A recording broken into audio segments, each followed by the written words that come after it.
Un grito de júbilo. Encuentro con Dios. Voz del pastor dominicano, médico nutriólogo, con maestría en obesología y dietética, William Josué de la Rosa Yaques. Encuentro con Dios. Un grito de júbilo.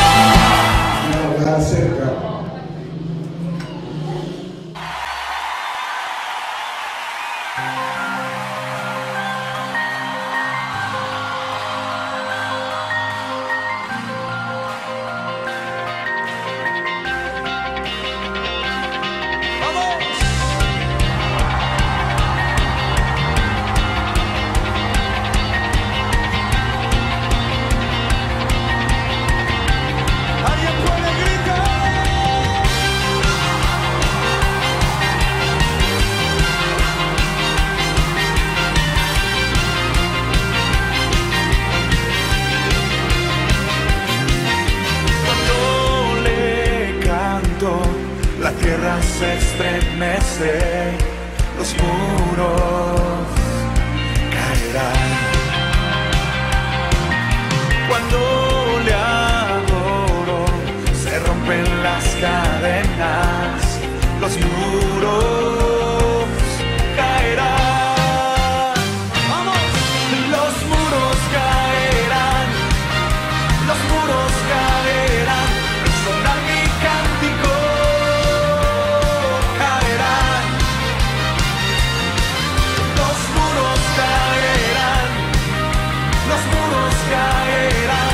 con gritos de júbilo, caerán.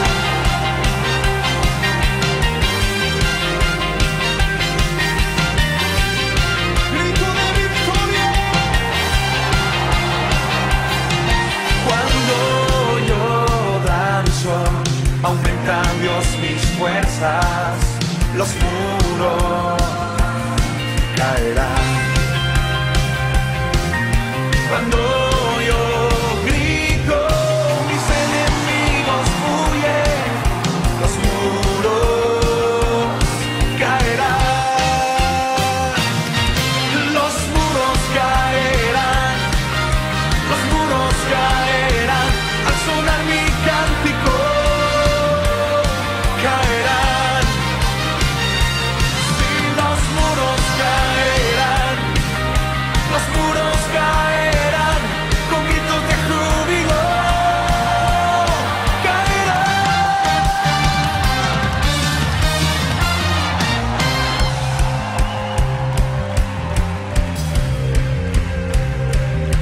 Hoy vamos a declararlo.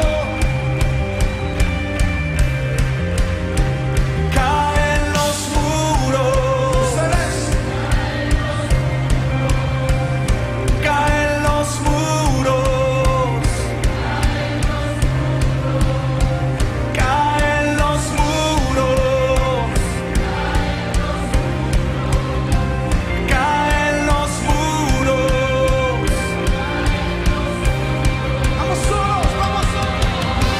Saltando, saltando, los muros caerán. Gritando, gritando, los muros caerán. Saltando, saltando, los muros caerán. Gritando, los muros caerán. Los muros caerán, al sonar mi cántico caerán. Los muros caerán, los muros caerán, con gritos de júbilo caerán.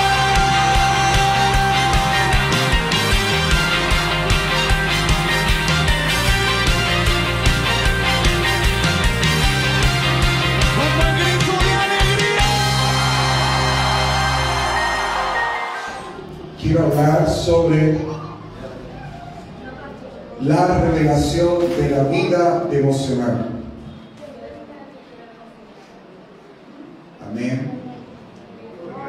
Busquen su Biblia en Romanos capítulo 12, versículo 1 en adelante. Romanos capítulo 12, versículo 1 en adelante. 1 y 2 específicamente. Bendito Dios. Romanos 12, 1 al 2. Y leemos con la bendición del Padre, del Hijo y del Espíritu Santo. Amén. Así que, hermanos, os ruego por las misericordias de Dios que presentéis vuestros cuerpos en sacrificio vivo, santo, agradable a Dios, que es vuestro culto racional. Dice el versículo 2: no os conforméis a este siglo, sino transformaos por medio de la renovación de vuestro entendimiento, para que comprobéis cuál sea la buena voluntad de Dios, agradable y perfecta. Amén. Gracias, Padre. En esta hora, Dios, te pedimos que ponga en nosotros quietud, reverencia a tu palabra, que al ser predicada en este instante, Dios, pedimos que la vemos y la pongamos en práctica, Dios, en el nombre de Jesús. Amén, amén. Pueden tomar sus asientos. La revelación de una vida devocional. ¿Cuál es el tema de hoy? Excelente. La palabra de Dios declara en el libro de Génesis que cuando Dios creó las aves del cielo, les habló al aire. Dice la palabra de Dios que al hablar del aire, el aire produjo las aves que vuelan. Dice su palabra que cuando quiso los peces, pues le habló a las aguas, y las aguas produjeron los peces del mar. Cuando Dios quiso hablar acerca, crear lo que son los animales terrestres, pues le habló a la tierra produjo los animales terrestres. Sin embargo, dice la palabra de Dios, y quisiera que usted preste atención y solo pedimos que tenga esa reverencia para captar esta palabra que Dios nos da. Dice su palabra que cuando hace al hombre se detiene, y al detenerse, dice la palabra de Dios que Dios habla consigo mismo diciendo: hagamos al hombre a nuestra imagen y semejanza. Amén.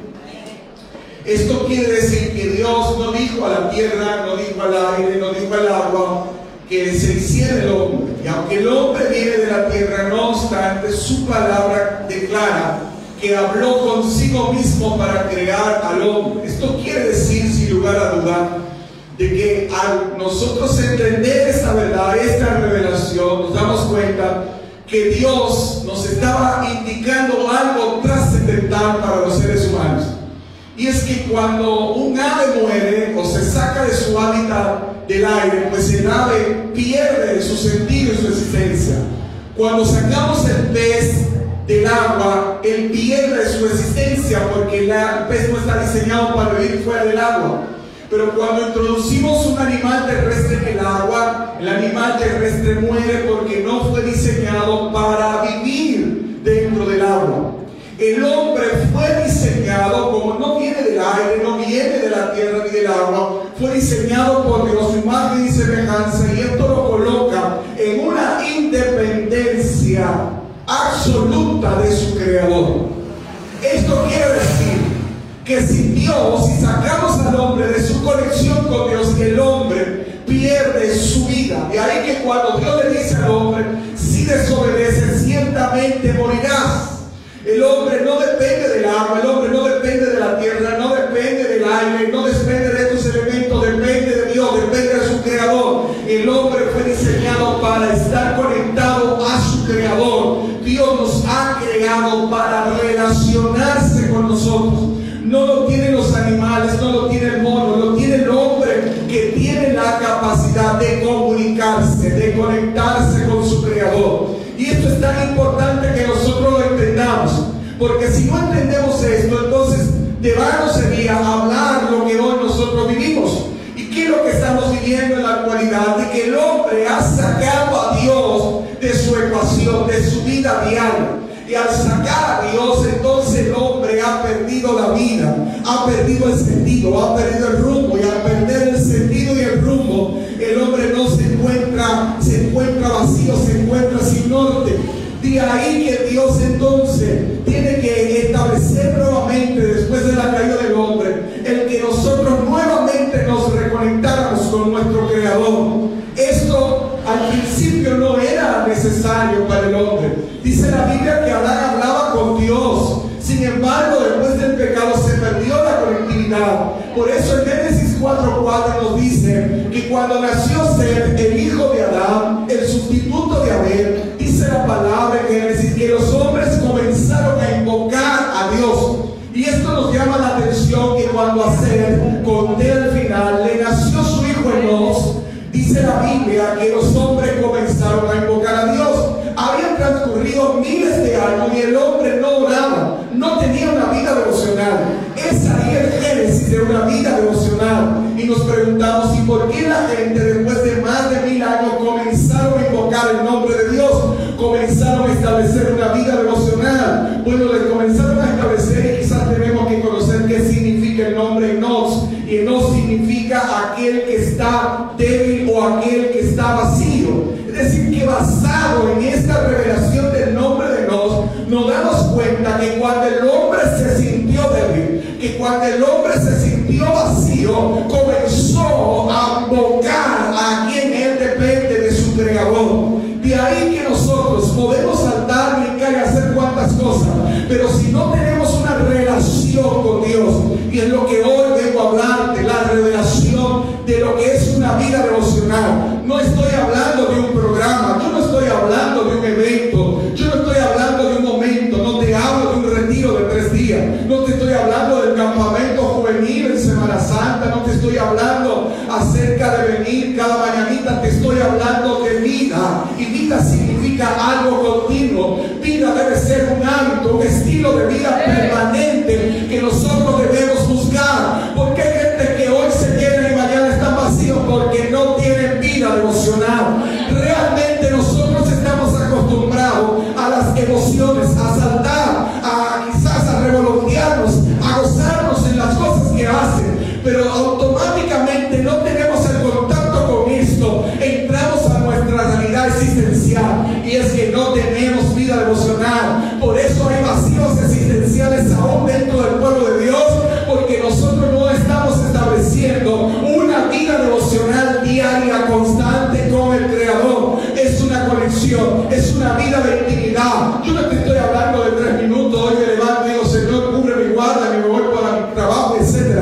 Te estoy hablando de una comunión, te estoy hablando de una intimidad, te estoy hablando de algo más estrecho, de hablar nuevamente con Dios, de interactuar con Dios, de conocer los planes de Dios. Es vida devocional. ¿Por qué hoy usted permanece en el Evangelio después de 30 años sirviéndole al Señor? Vida devocional. No existe hombre en la tierra, por más fuerte que sea, que haya abandonado una vida devocional y pueda permanecer en el Evangelio. El gran secreto de una vida de victoria, de permanecer en el Evangelio, es vida devocional. ¿Por qué hay gente que se muere dentro de la iglesia? Porque no establecen una vida devocional. ¿Por qué hay tanta gente seca dentro del pueblo de Dios? Porque no tienen vida devocional. ¿Por qué los jóvenes hoy se les hace tan anticuado el Evangelio, tan aburrido el Evangelio? Porque no hacen vida devocional. El secreto está en tener intimidad con Dios. Por eso la Biblia declara, el escritor de los Romanos, el apóstol Pablo, dice: así que, hermanos, os ruego. Primer punto, voy a dar un tema, un mensaje textual. Lo importante de la homilética, hermanos, es que yo puedo, gracias a esta herramienta, trazar un mensaje. No me voy a salir. Es que si a los que nosotros predicamos, si a nosotros nos asignan, por ejemplo, hablar de mujeres santas encendidas, y que tiene la práctica de saber cómo predicar, no va a dar ni testimonio, no se va a ir a los espíritus de aquí, ni se va a ir allí, sino que va a dar un mensaje centrado conforme al tema que nos han asignado. Esa es la ventaja real de de aquellos que Dios en su gracia no ha dado la facilidad de hablar un tema centrado en lo que no ha dado y no de experiencia o de recorte de otros mensajes. Os ruego, dice la palabra de Dios. ¿Qué está diciendo Pablo con esto? Yo estoy apelando a un ruego, a una invocación. Y es lo que nosotros como líderes hacemos en la iglesia. Rogamos a Dios. ¿Qué rogamos? Lo que Pablo va a decir a continuación. Es decir, Pablo no le está imponiendo a la gente. Pablo no le está diciendo hay que hacerlo obligado, aunque la Biblia de manera directa nos dice que hay que orar sin cesar. Sin embargo, la Biblia dice, Pablo aquí hablando, les ruego. ¿Por quién? Hace una antesala el apóstol Pablo, dice, porque ante todo yo quiero que ustedes sepan que lo que le voy a pedir y lo que le voy a enseñar, la revelación de una vida devocional, es constituida bajo una base fundamental que hay que entenderla. Y si no entendemos esto, no entendemos la revelación de una vida de comunión con Dios. ¿Y cuáles? Las misericordias de Dios. Pablo está diciendo todo lo que podemos hacer, donde se sustenta la vida de oración, la vida devocional. ¿Y qué es vida devocional? Y quizás de manera retrocediendo hacia atrás, digo, vida devocional es aquella práctica que nosotros hacemos diario de intimidad, de buscar a Dios, en la cual podemos como base la oración, la lectura de la palabra de Dios, la adoración, el ayuno. Ponemos nuestro testimonio en una vida conforme a lo que establece la palabra de Dios. Y Pablo está diciendo, mira, esto de una vida de acceso al Padre se logra solo por las misericordias de Dios. Por eso cantamos, no sabemos lo que cantamos, porque cuando decimos el velo que impedía, aleluya, en nosotros tener acceso al Padre fue roto. Y muchos dicen gloria a Dios y cantan esto. Pero todavía hay gente que no se han acercado ni siquiera al lugar santo. Están fuera de los atrios. El tabernáculo en la antigüedad tenía un atrio, tenía un lugar santo y tenía un lugar santísimo. Y había un velo que separaba el lugar santo del lugar santísimo. Y en el lugar santísimo solamente podía entrar el sumo sacerdote una vez al año y debía estar puro y santo. Porque si no estaba puro y santo podía morir en el acto. Una vez al año entraba un sumo sacerdote a ese lugar. Cuando Cristo viene se rompe ese velo en el cual solamente, y ya puedo aclarar, que no solamente era un sumo sacerdote una vez al año, sino que tenía que ser de la descendencia de Leví para poder tener acceso a ese lugar. Sin embargo, en la gracia, Dios rompió el velo diciéndonos a nosotros a través de Cristo, por medio de Cristo, es que nosotros ahora podemos acercarnos, no por un mediador humano, no por un sumo sacerdote terrenal, sino por uno que traspasó no el velo terrenal, sino los mismos cielos. Es decir, el sumo sacerdote que tenemos no entró al lugar santísimo hecho de madera y de piedra preciosa, sino que entró a la misma gloria de Dios y se ha sentado a la diestra de Dios intercediendo por nosotros. Esto quiere decir que ya los cielos no están cerrados para nosotros. Esto quiere decir que ya no hay impedimento para el que es judío, para el que es gentil, sino aquellos que hemos abrazado la gracia de Dios. Por la gracia de Dios es que nosotros podemos presentarnos ante Dios. No es por nuestras virtudes, no es por el tiempo que tenga en el Evangelio, no es por lo que haya adquirido. Algo que tiene que estar claro en la revelación de la vida devocional es que tenemos acceso, que podemos comunicarnos ante un Dios santo, santo, santo, santo, por medio de la gracia, la gracia, la gracia de Dios.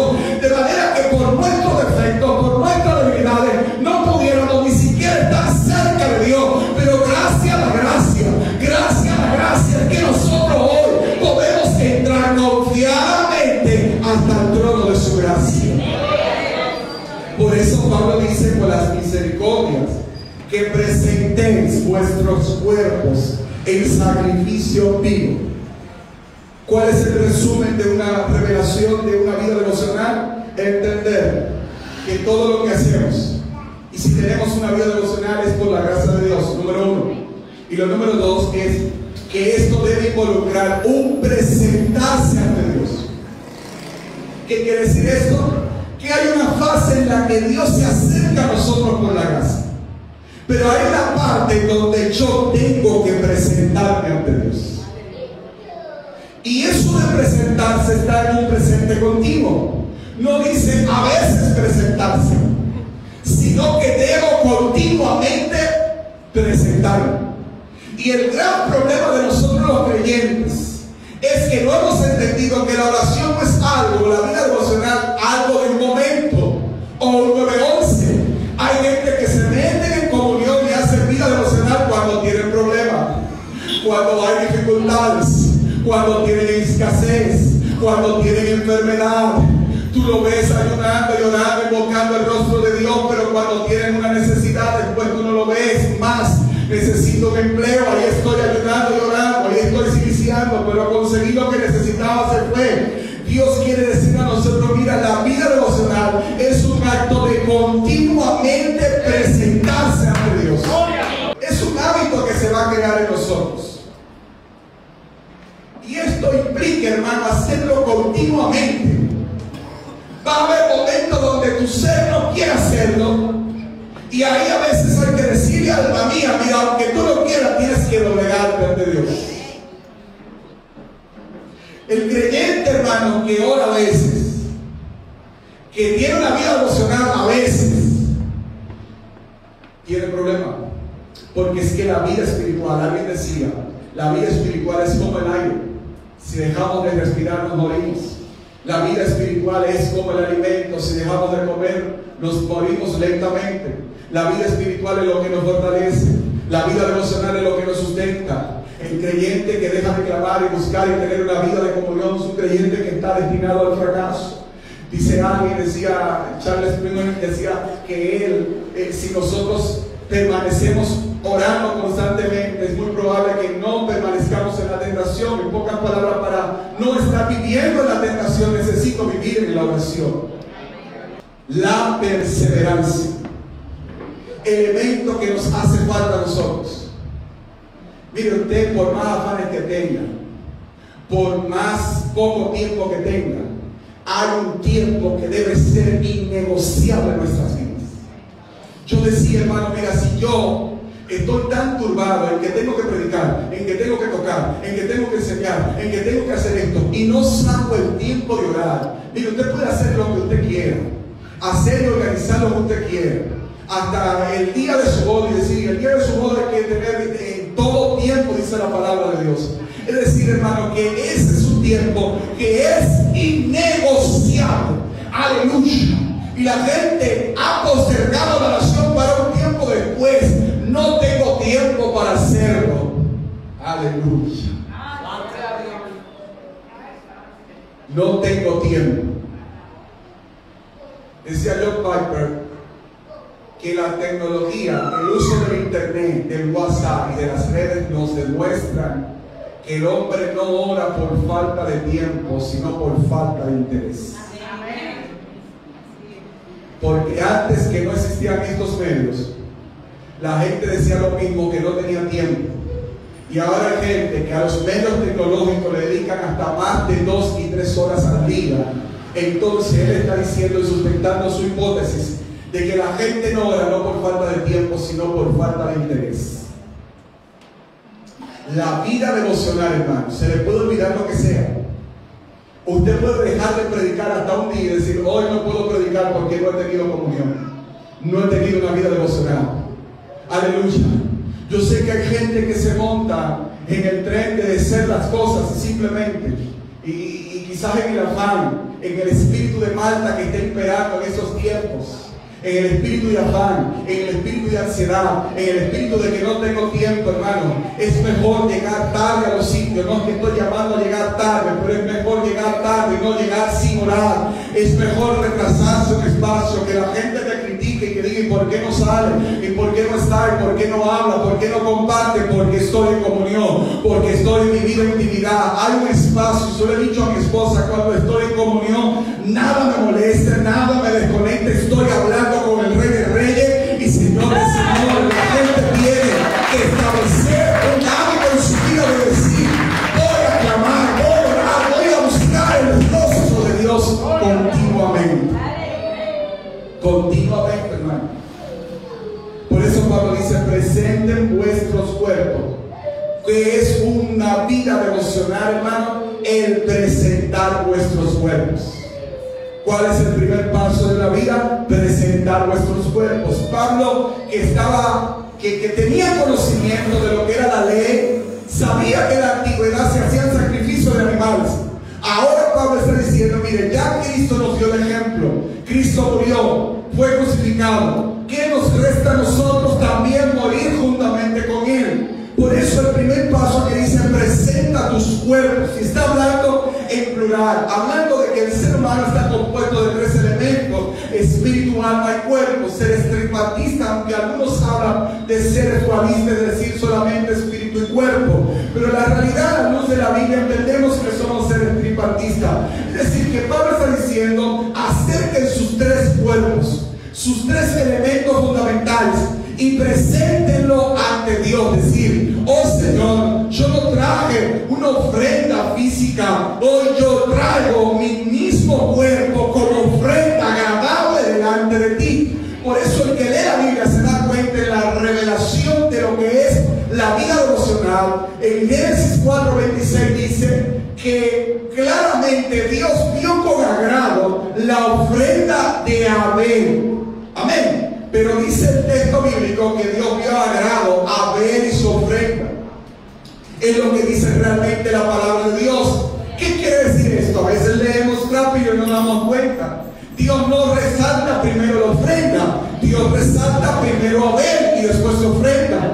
Por eso para Dios no le impresionan los diezmos, a Dios no le impresionan tus ofrendas, a Dios no le impresiona lo que tú puedas decir. Yo voy a dar 2 millones para comprar el aire. A Dios no le importa nada de eso. A Dios le importa más primero el que va a dar la ofrenda que los mismos recursos, porque Él nada de eso necesita. Por eso a la hora de ofrendar, Él primero ve el oferante, Él primero ve el que va a dar la ofrenda. Por eso hoy Dios quiere decirte en esta preciosa oportunidad que Dios nos da, que te acerque primeramente a Él como una ofrenda viva, agradable delante de Dios. ¿Qué es lo que dice el apóstol? Presenta tu cuerpo en un sacrificio vivo.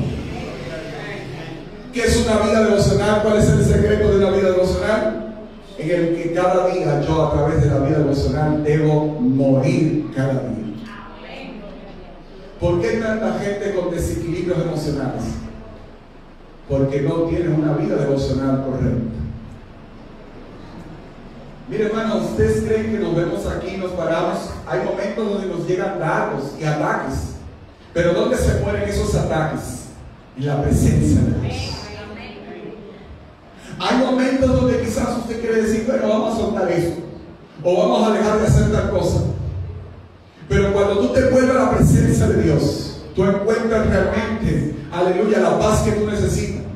Los otros días había unos dardos del enemigo, a las 3 me despierto y digo, Dios mío, el Señor reprenda. Y ahí comencé a atacar y comencé a orar y comencé a clamar hasta las 5. Aleluya, de ahí seguía haciendo otras cosas, volví, oré y se fue eso que estaba atacando. Pero, aleluya, porque hay gente que albergan esas situaciones, porque, aleluya, en el fuego, en la presencia de Dios, en la intimidad con Dios, la serpiente, las escorias, la iniquidad, la depresión, la tristeza, la amargura, el rencor, las raíces de amargura, las cosas que nos están atormentando, se mueven en una vida devocional, hermano. Todos nosotros recibimos ataques, hermanos.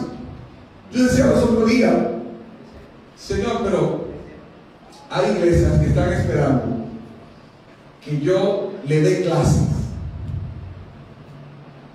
y van a pagar por eso. Y yo estoy aquí rogando a la gente que estudie. Y hay otros que están rogando que yo le dé clase y me van a pagar por eso. Y tú, cuando en tu humanidad te llegan esos pensamientos, tú dices, pero suelta eso y dile que si esa gente que te están esperando. Eso es tu humanidad. Pero cuando tú entras al lugar santísimo, tú, yo, el Huila Josué, muere para que se imponga lo de Dios en nuestras vidas. Por eso dice la Biblia, un sacrificio vivo es morir cada día. Y esto debe ser santo, dice la Biblia. Porque aunque se quiere como acomodar la santidad, yo no sé lo que usted quiere entender o la práctica que usted quiera interpretar de santidad, que ahora no es lo externo, lo interno, lo que usted quiera quizás entender. Ahora, la Biblia declara que sin santidad nadie verá al Señor. Y si Dios era exigente con los sacrificios de antes, que no podía haber un animal ni siquiera tuerto, no podía haber un animal ni con raquiña, ni cuantas cosas, ni esto, ni con defecto. El animal debía ser sin defecto. ¿Cuánto más nosotros delante de Dios tenemos que presentarnos santo y agradable? Por eso hay gente que cuando creen que están orando, no están orando. Porque si tú no te presentas santo, Dios no tiene relación con gente que está en pecado. Y santo, dice la Biblia. Y dice la Biblia que cuando yo hago esto, sacrificio vivo, me presento. Sacrificio vivo, tercer elemento, santo. Y número 4, dice Pablo, es agradable a Dios. Wow. Mire, yo no sé si usted se ha puesto a pensar y a hacerse la pregunta. Y yo le invito hoy a hacerse la pregunta. ¿El Padre se siente agradable con los actos que tú haces aquí en la tierra? Pudiéramos decir, sí, pero a sinceridad, tu conciencia y la Biblia y tus actos te dicen que el Padre se alegra con lo que tú haces. ¿Usted cree que nosotros le hagamos sacar una sonrisa al Padre y a Él alegrarse y decir, wow, he aquí mi hijo, como dijo Jesús, en el cual yo tengo contentamiento? La gente tiene un afán para ser vistos. Hay un afán de que la gente conozca lo que yo hago. Y en una ocasión yo me sentí un poquito, no entendí algunas cosas. Y recuerdo que visitamos a alguien y le dimos algo, una ofrenda, una necesidad. Y yo, como soy así, se la di a mi hermano para que se la traspasara a ese hermano necesitado. Pues ese hermano necesitado, después que se incorporó, que se sanó, se paró en la iglesia y dijo, yo le doy gracias a fulano que me ayudó, me dio un soporte económico. Y yo por dentro de mí le dije, wow, fui yo que le di el dinero al varón para que se lo diera a él. Y él ni me mencionó.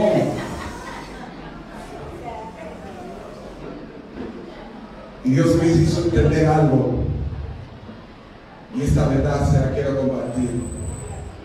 El que lleva las anotaciones no se le va ni una de las cosas que tú le vas a hacer. Al hombre se le puede escapar. Por eso, al menos que Dios me diga, yo no soy ahorita para motivar a la gente que ve, pero no somos de la gente que queremos exhibir lo que hacemos. Nos gusta hacer, como dice el orden bíblico, el secreto, para que el Eterno sepa lo que nosotros hacemos y Él sea el que nos exalte.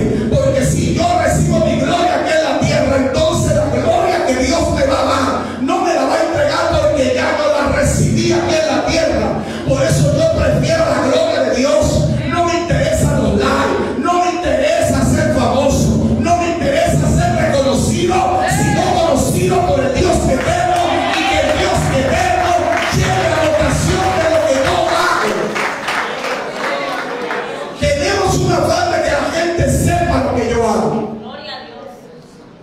Que no se nos olvide que el que lleva las anotaciones no se le va ni una. No se le va ni una. A la pastora a mí se me puede olvidar, pero el que lleva la anotación, hermano, mira, no se le escapa. Él está escribiendo lo que tú haces, lo que dejas de hacer, lo que tú hiciste, esa oración en secreto que tú hiciste, esa ayuda en secreto, eso que tú hiciste, que mandaste a otro que fuera, eso que tú haces, a Dios no se le escapa. Pablo dice, agradable a Dios, que es vuestro culto racional. ¿Qué está diciendo Pablo con esto? Hay un culto racional, que es sinónimo de una vida devocional. ¿Y por qué utiliza la palabra racional? Cuando la iglesia pregona, enseña que todo lo que debemos hacer debe ser irracional. Yo, respetando a los predicadores y todo aquel que se levanta y dice, hay de ser irracionales, lo que Dios hace irracional.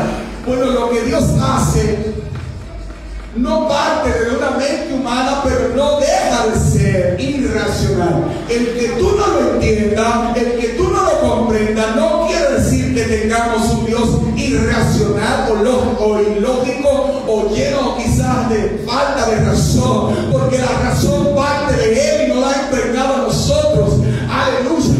El hecho de que la gente ha tergiversado lo racional. Yo no puedo practicar lo que no entiendo. Yo no puedo creer lo que no me ha sido revelado. Por eso hay gente que no puede clamar a Jehová Jireh porque no le ha sido revelado ni entiende quién es Jehová Jireh. No pueden clamar a Jehová Rafa porque no tienen la revelación de Jehová Rafa. Hay gente que su revelación le llega a que Dios solamente le puede sanar el dolor de cabeza, pero el que tiene la revelación de que Él sana el cáncer, que Él sana el SIDA, que Él sana gente de cuidado intensivo, puede caminar y andar en lo sobrenatural, aunque quizás la mente humana no lo entienda, pero Él no es loco, Él no es ilógico. Todo lo que Dios hace es lógico de un orden. Su palabra lo declara. Por eso es que Pablo diciendo, y tendrían que la gente que debate con lo racional sacar ese texto de ahí, sacarlo, porque Pablo está diciendo culto racional, es decir, con el entendimiento. ¿Qué es lo que está pasando con el pueblo de Dios? Que estamos orando y no oramos, sino que rezamos muchas veces. Varón, yo tengo 40 días y 40 noches ayunando, de los 2 días se descarrió ese aparto. ¿Qué pasó? Y tú ves gente, hermano, que viven en la iglesia de Silicio y duran un día fuera y ya están fuera, ya están perdidos y vuelven de nuevo al fango. Y dice, ¿qué fue? Pero hay gente que ora más que yo y tiene una vida devocional más activa que yo, buscan más que yo, viven en el suelo, hermano, y ayunan y se van ahora para un monte porque entienden que en el monte está Dios. Dios no está aquí, hermano, Dios está en un monte. Hay que irse para un monte. A mí me gusta ir a los montes porque es un lugar apartado, pero yo vengo a decirte hoy que Dios no está en un monte, Dios no está buscando monte, Dios está buscando un corazón donde Él pueda habitar, donde quiera que tú invocas y está. Él es omnipresente. Pero vemos el monte como el amuleto de la suerte. Si voy ahí ya me voy a levantar. Tengo que ir para el monte. Vaya todo el que pueda, pero no como un amuleto salvador. No como que si voy ahí ya mi vida va a salir como Moisés. Aleluya. La gente tiene que entender, hermano, que nuestro devocional debe ser racional. Por eso hay gente que ora y no hay cambio en sus vidas, porque lo que hacen es vanas repeticiones. Oran y hacen una vida devocional desde el alma, no desde el espíritu. Y Dios quiere proyectarse desde nuestro espíritu para tener comunión con Él. Porque hay gente, hermano, que tú dices, perdón, yo veo en el grupo que la gente dice, orando y ayunando, tú dices, santo, pero la iglesia está en victoria. La gente está orando, la gente está ayunando. Mire, cuando un pueblo ora, cuando un pueblo ayuna, cuando un pueblo se mete en comunión con Dios, aún las tinieblas, el diablo, las enfermedades, todo lo que azota se tiene que ir. Hay atmósfera de sobrenatural. Cuando el pueblo entra en comunión, no hay fuerza que pueda detener el poder y la gracia de Dios, porque la luz de las tinieblas resplandece y no puede prevalecer el diablo contra la iglesia. Pero la iglesia tiene realmente vida devocional. Por lo tanto, cuando venimos a orar, solamente no sabemos la petición de pedir, dame, resuélveme, dame un carro, dame esto, dame aquello. La oración que solamente conocemos, la oración de pedir, y a Dios le gusta que le pidamos, pero Dios más que eso se quiere relacionar con nosotros. Él quiere, aleluya, comunión con nosotros. Él quiere hablar con nosotros. Esa es la revelación de la oración. Porque hay gente que lo que hacen es rezar, porque lo hacen mecánicamente, lo hacen vacío, lo hacen para salir del paso, lo hacen para que los pastores y los líderes lo vean, que está ayunando, está orando. Pero el que te tiene que ver es Dios realmente. El que tiene que saber si tú estás en comunión es Dios. Aleluya. Hoy la iglesia tiene que entender que Dios no quiere una vida devocional mecánica, una vida de yo oro, yo duro hasta 2 horas orando, pero es una vida sin relación, sin comunión. Por eso hay gente tan débil en el pueblo, aún su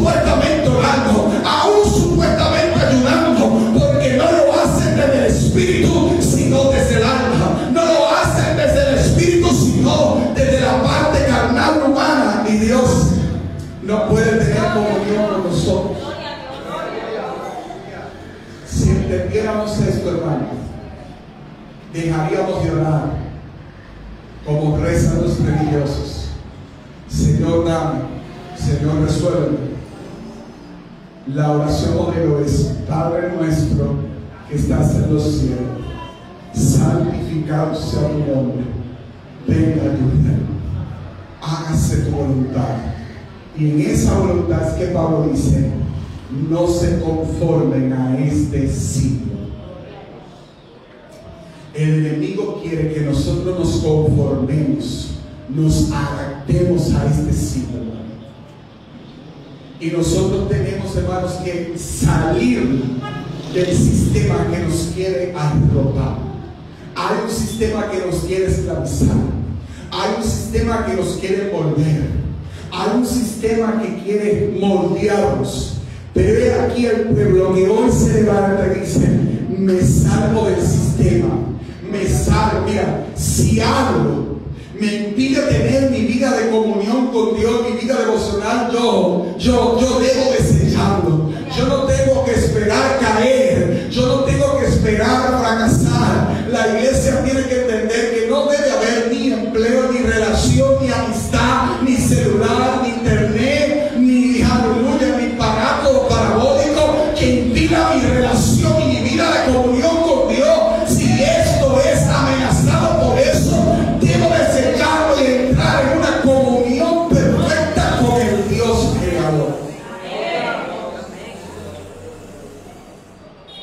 Pablo dice: no se conformen a este siglo, no se adapten al sistema. Mira, el sistema no quiere robar, hermano. El que le sigue la pila pisada va a seguir el espíritu de Marta en este tiempo, afanado y turbado. Sin embargo, el maestro le dice: Marta, mira, María ha escogido la mejor parte y no le será quitada. Aleluya. Claro que hay que trabajar, claro que hay que estudiar, pero el tiempo de Dios debe ser innegociable. Y si no tengo tiempo para estar en intimidad con Él, tengo que aportar cosas. Pero esa vida devocional, miren, y se lo dice a alguien que estudió medicina, que hacía cuantas cosas, que tuve que mudarme aquí en la iglesia porque no encontraba ese tiempo. Si en mi casa hay televisión, en la iglesia me voy a mudar hasta que me case. Y vine aquí a la iglesia, aleluya, porque ¿cuál es el fin? Aleluya, tener una vida devocional. Es que la universidad, la UAS, no me va a ahogar mi vida espiritual. Hay gente, hermanos, que espiritualmente son muy buenos y llenos de Dios, pero de que entran en la universidad se apagaron, se enfriaron. Es que nada va a quitar el trabajo, la profesión, nada puede. Que ya se casó y ya está frío, que ahora está trabajando y está frío. Es que nada, mire, aleluya, usted tiene que hacer un pacto con Dios de que nada puede separar tu comunión con Dios eterno. Por eso Pablo dice: no se conformen a este siglo, sino, que dice el texto, transformados por medio de la renovación de vuestro entendimiento. ¿Qué está diciendo Pablo? ¿Qué debemos procurar en una vida devocional? Este es el resultado de una vida devocional efectiva: la transformación de vuestro entendimiento. No me diga mucho que tú ores, que tú ayudes, que lees la Biblia, que te la sabes de Génesis y Apocalipsis. Muéstrame tu transformación, muéstrame tu cambio, muéstrame tus frutos. El mundo está lleno de muchos filósofos que hablan y saben la Biblia y son muy espirituales y vienen a las 9 horas, y a las 3 horas, y a las 3 de la mañana están orando, a las 5 están orando, a las 4, a todas horas están orando, están ayunando los 365 días del año. La gente quiere ver gente transformada. Por eso alguien decía: hay gente que no va a saber leer la Biblia, no sabe leer, pero sí va a saber leer. Tú eres la Biblia de esa gente. Por tu testimonio ellos entenderán que hay un Dios que transforma. Cuando no hay cambio, hermanos, es porque mi oración no es efectiva. Si ese creyente sigue siendo el mismo, es porque no tiene una vida devocional real activa. Tiene que haber cambios. Pablo dice, para que vuestro entendimiento sea transformado, se dé una transformación, se dé un cambio, por medio de que de renovar, reciclar, sacar esos pensamientos que no le agradan a Dios. ¿Y cuál es el fin último de todo eso? Para que comprobéis cuál sea la buena voluntad de Dios, agradable y perfecta. ¿Cuál es el fin de orar, hermano? Comprobar cuál es la voluntad de Dios. ¿Cuáles de los otros errores que comete el pueblo de orar? La gente le ha enseñado que orar es que Dios haga mi voluntad. ¿Y qué Dios es ese que es dominado por los caprichos de los hombres? ¿O acaso Dios no es soberano, que Él hace lo que quiere, cuando Él quiera, como Él quiera? Nos hemos acostumbrado a leer que todo lo que pidamos en su nombre lo vamos a recibir, y es verdad lo que dice la Biblia, pero todo lo que sale de la voluntad de Dios. Y es para aclarar que a veces van a haber voluntades que no son de Él y Él la va a contestar para decirme, está bien, te la voy a contestar, porque tú tienes derecho a pedirlo. El rey Ezequías tuvo derecho de que cuando el profeta le dice, prepara tu casa que vas a morir, y el profeta le dice, no señor, pero mi hija, dame 15 años más, yo no me quiero morir ahora. Es como muchos de nosotros estamos que me quiero morir. ¿Cuántos se quieren morir, hermanos? Mucha gente, ay, que morir, me quiero morir, Señor, quiero estar contigo, Señor, yo quiero, cuando yo sepa salirte me voy. Pero si yo le pregunto cuántos se quieren morir hoy, dice, vamos a dejarlo para mañana, ¿no? Porque no estamos apurados, pues. Amén. Pues el rey Ezequías le dijo, prepárate y muérete, te vas a morir. ¿Saben qué dijo Ezequías? Y muchos predicamos de eso.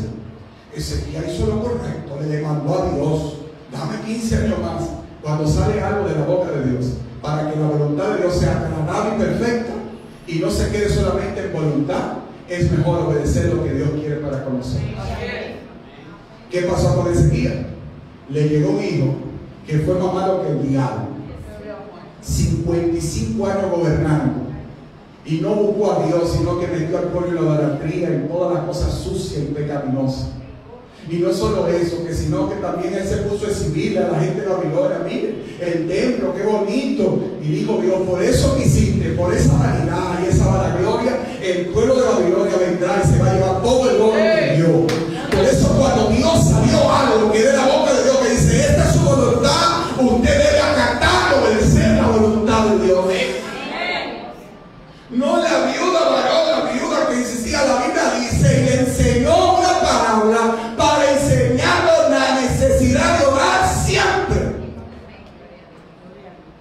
No dice la Biblia, nos enseñó una parábola para que le saques en sí a Dios.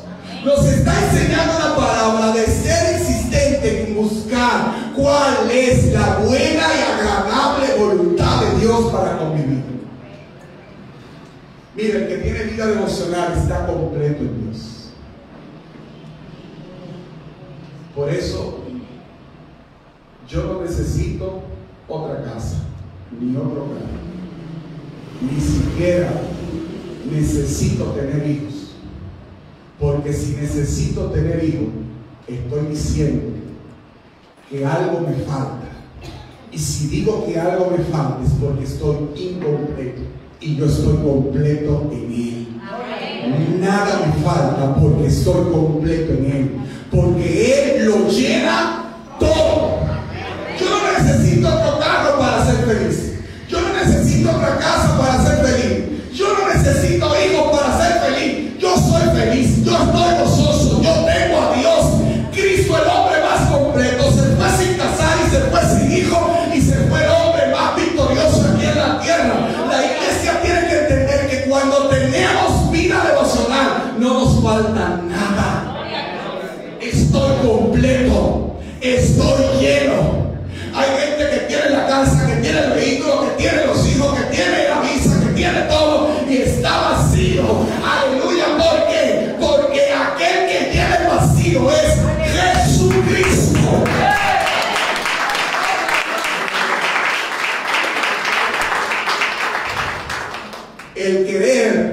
El desear algo no implica que lo necesito. Amén. Por eso la Biblia dice, para que comprobéis cuál sea la agradable voluntad de Dios. No venimos aquí, hermanos, para hacer nuestra voluntad, sino la voluntad de Dios. Y esa debe ser la meta de la oración. Señor, ¿cuál es tu voluntad? Jesús el Señor, los apóstoles los enseñaron. ¿Cuál es tu voluntad? Cada uno de nosotros medite en esto que hemos hablado. Vida devocional. Esa vida devocional de comunión con Dios fue practicada por el mismo Jesús, que dio ejemplo. Fue practicada por los apóstoles, por los hombres de Dios, nos dieron ejemplo. Es bíblico, es un fundamento. Es la vida que Dios quiere que nosotros llevemos a cabo. Y quizás hablar de los beneficios nos quedaríamos cortos de hablar de los beneficios de una vida devocional. Hermanos, de una vida devocional activa. Pero esa vida devocional que nosotros debemos vivir nos hace completo, nos hace lleno. Entendemos los planes de Dios, la visión de Dios, somos fortalecidos. Cuando tú tienes una vida devocional activa, no hay vientos contrarios que te tumben. Tú estás firme, tú estás sólido, tú estás, aleluya, plantado delante de Dios. Es lo que Dios quiere dar a nosotros, nuevos creyentes, jóvenes, damas, caballeros. El secreto no está, aleluya, en quizás ver videos en YouTube. El secreto no está, aleluya, en saberse la Biblia, Génesis, Apocalipsis. El secreto está en la esencia de eso, en tener comunión, en tener vida devocional. No veamos a Dios como una ONG, no veamos a un Dios solamente para pedirle. Veamos un Dios que quiere hablar con nosotros, veamos un Dios que quiere relacionarse con nosotros. Cambia ese estilo de orar, cambia ese estilo de buscar a Dios y acércate a Él ahora, diciéndole: estoy aquí, me presento delante de ti, límpiame, sáname, háblame. La gente tiene que grabarse esto, porque nuestras oraciones no están llegando ni al cielo raso, porque lo que estamos haciendo es una vida mecánica. Gloria a Dios. Yo sé que usted se va a reír de esto, hermano, pero mire, la vida mecánica es tan seria. Yo no tengo mucho manejando. Y un día me dice el gobierno: apese el carro. Y después me dice: prende el carro y cambie. Estaba en parking y él dijo: póngala en la D. Y yo estoy prendí desde el lado así y estoy dándole y nada baja la palanca. Y yo: santo, ¿qué pasó aquí? Y le estoy dando y se la rompe. Me dice el globero: tienes que frenar el freno, pisar el freno. Y yo: ah, ¿verdad? Yo quiero pisar el freno. Y le di, y ahí entró, pensando. O sea, que estaba haciendo algo mecánicamente, sin darnos cuenta. Y así hay gente que está haciendo algo mecánicamente y no se da cuenta ni siquiera lo que hace. A veces venimos aquí: Señor, yo quiero que tú me uses. Mira el mensaje que yo tengo, úsame, úsame. Y nada más venimos a Dios solamente para que nos use. Nosotros tenemos que venir ante un Dios, mira, como Padre, y decirle: Padre, aquí estoy, me siento cansado. ¿Qué te pasa, Padre? ¿Qué tú quieres que yo haga por ti? Dime dónde llamo, dónde voy, qué hago. Hablar conmigo. Si usted abraza esta esencia del mensaje que Dios quiere tener relación con nosotros, usted captó el mensaje de hoy.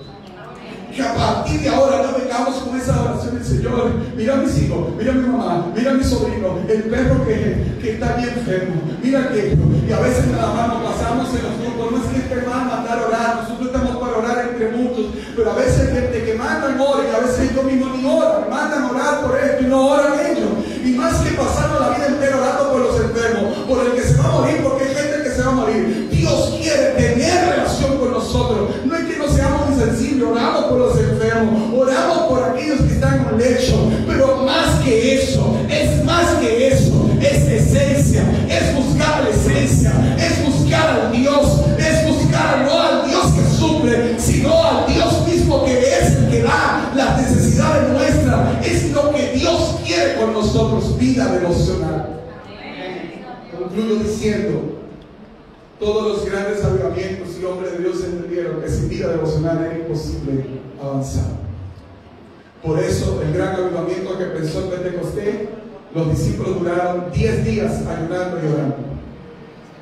Y luego vino el Pentecostés.